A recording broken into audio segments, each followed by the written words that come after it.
दोस्तों, आपने पार्ट 1 में देखा कि मुंबई से भागकर आई एक लड़की ने लखनऊ में एक गरीब परिवार की इज्जत को कैसे बचाया और उसे बदले में क्या मिला। आप लोगों ने इस वीडियो को बहुत ज़्यादा सपोर्ट किया। काफ़ी लोगों ने कमेंट किए कि पार्ट 2 भी देखना चाहते हैं। जो लोग चैनल पर नए हैं उनके लिए मैंने पहले पार्ट का लिंक इसी वीडियो के डिस्क्रिप्शन में डाल दिया है। आप वहाँ से जाकर उस पूरे वीडियो को देख सकते हैं। दोस्तों, आइए अब चलते हैं कहानी की तरफ। जब निशांत की फैमिली को उस लड़की के बारे में पता चलता है तो निशांत के मम्मी पापा और निशांत उसे अपने घर से जाने के लिए कह देता है। तभी निशांत की बहन वहाँ पर आ जाती है और अपने मम्मी पापा और अपने भाई का विरोध करने लगती है।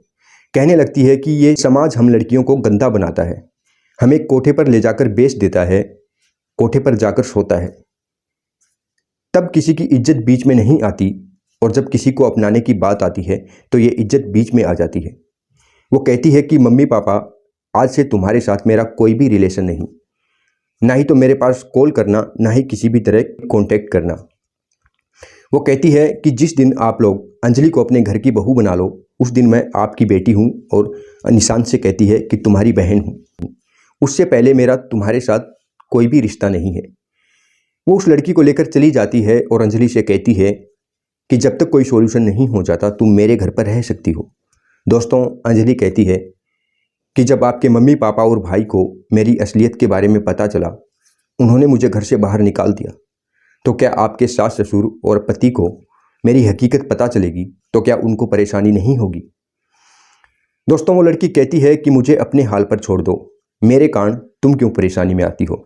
दोस्तों, वो लड़की कहती है कि मुझे अपना रास्ता खुद तय करने दो।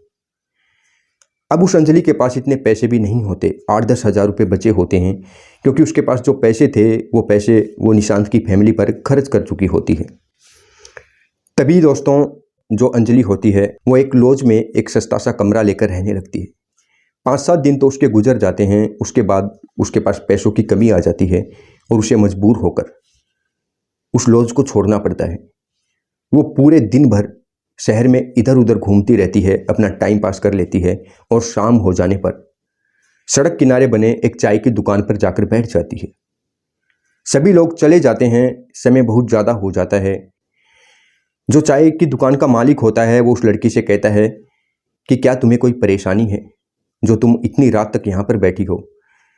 अंजलि उसके पैरों में गिर जाती है और उसे झूठ बोल देती है कि मेरे माता पिता की एक एक्सीडेंट में मौत हो गई, मैं बहुत गरीब फैमिली से हूँ, ना ही मेरे कोई रिश्तेदार हैं, आपकी बहुत ज़्यादा मेहरबानी होगी अगर आप मुझे अपनी दुकान पर नौकरी दे दें।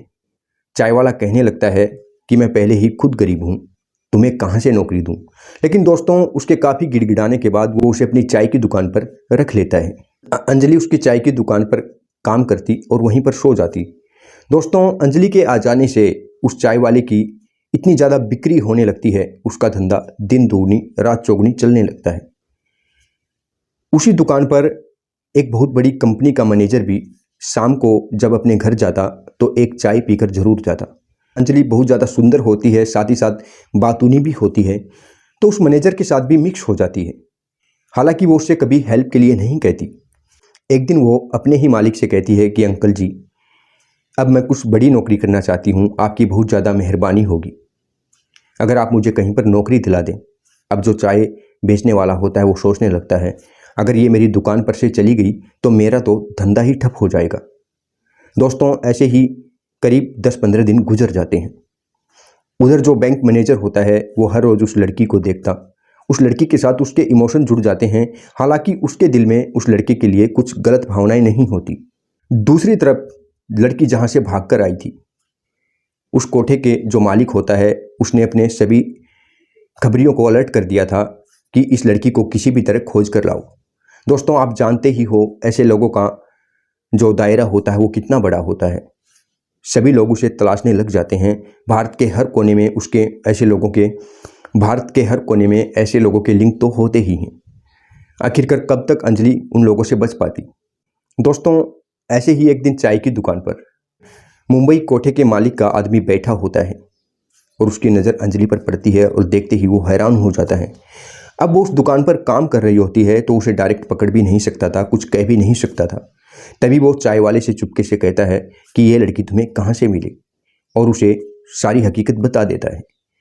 दोस्तों अब चाय वाला सोचने लगता है, वैसे भी ये लड़की एक दिन नौकरी करने यहाँ से चली जाएगी, मेरा धंधा तो ठप होना ही है, क्यों ना कुछ पैसे कमा लिए जाएं। उसके मन में लालच आ जाता है और वो उससे कहता है कि 1 लाख रुपया लगेगा।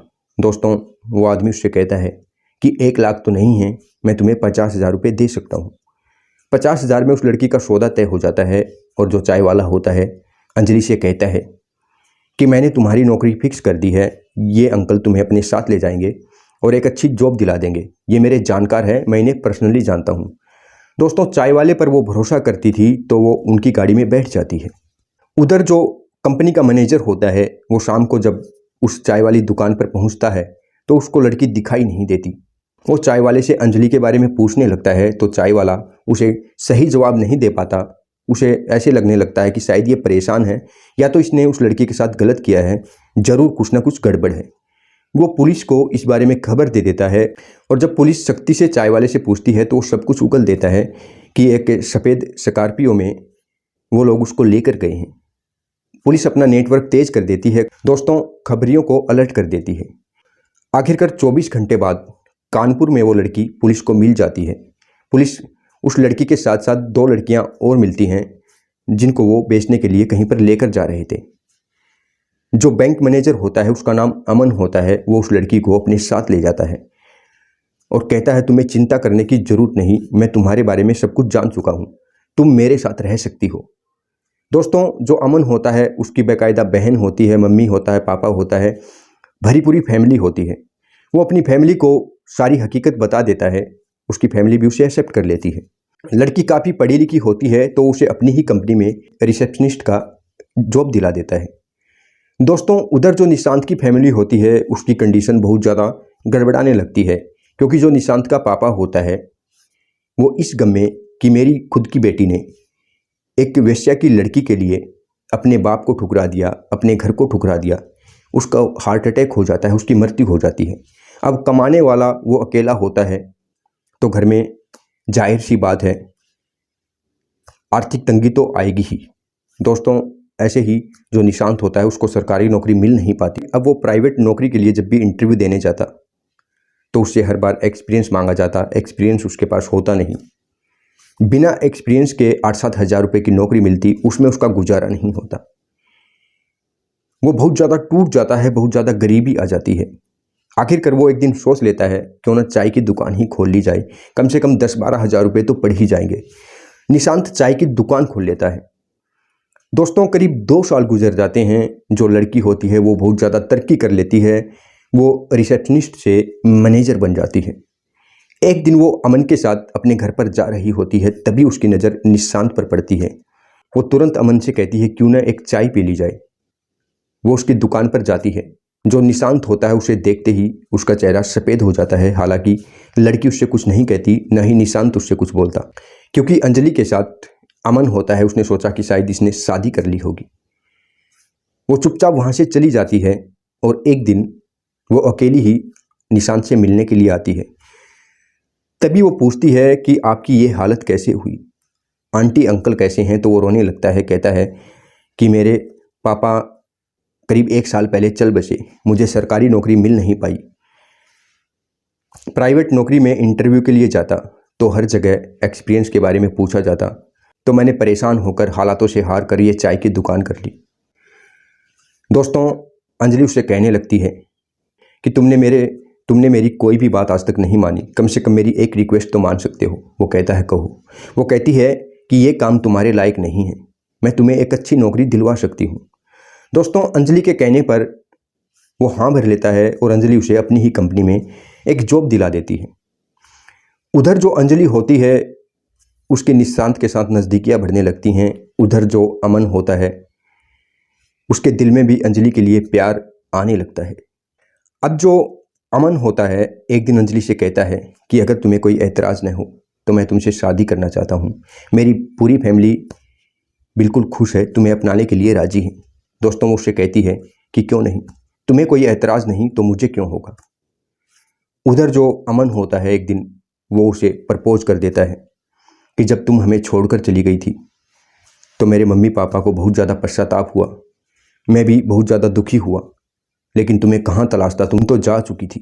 वो कहता है कि मैं तुम्हें बहुत प्यार करता हूँ, मेरा यकीन करो, मैं तुम्हें जीवन भर खुश रखूँगा और आज के बाद तुम्हारी इज्जत पर कोई आँच नहीं आएगी।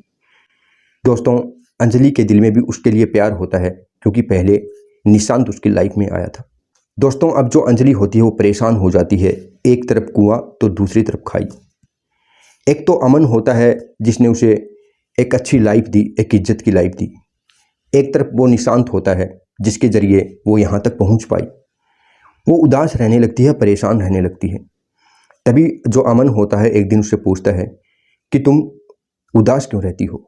पहले तो तुम बहुत ज़्यादा खुश रहती थी, आजकल हमेशा तुम एक टेंशन में रहती हो। दोस्तों, अब जो अंजलि है वो बहुत ज़्यादा परेशान रहने लगती है। एक तरफ कुआं होता है तो दूसरी तरफ खाई होती है। वो उदास रहने लगती है और एक दिन अमन उससे पूछ बैठता है कि पहले तुम बहुत ज़्यादा खुश रहती थी, आजकल तुम बहुत ज़्यादा उदास हो। अगर मेरे लिए तुम्हारे मन में ज़रा भी इज्जत है तो प्लीज़ मुझसे कुछ भी मत छुपाना, जो भी है वो सारी बातें मुझे बताओ। दोस्तों, इतना कहते ही अंजलि उसके गले लगकर ज़ोर ज़ोर से रोने लगती है और उसे सारी कहानी बयां कर देती है। तभी जो अमन होता है वो कहता है, निशांत तुम्हारे लिए बेहतर लड़का है और आज भी तुम उससे प्यार करती हो। अगर तुम उससे प्यार नहीं करती तो इस बात को लेकर तुम टेंशन में ही नहीं आती, तुम पहले ही उसे मना कर देती। शायद वही तुम्हारे लिए अच्छा लड़का है, इस बारे में सोचने की क्या ज़रूरत है? मैंने तुम्हारी हेल्प की, तुम्हें फैमिली में जगह दी, इसका मतलब ये नहीं है कि तुम्हारी लाइफ के लिए, कि तुम्हारी खुशियों को मेरे ऊपर न्यौछावर कर दो। दोस्तों, अंजलि फिर रोने लगती है और कहती है नहीं, ऐसी बात नहीं है।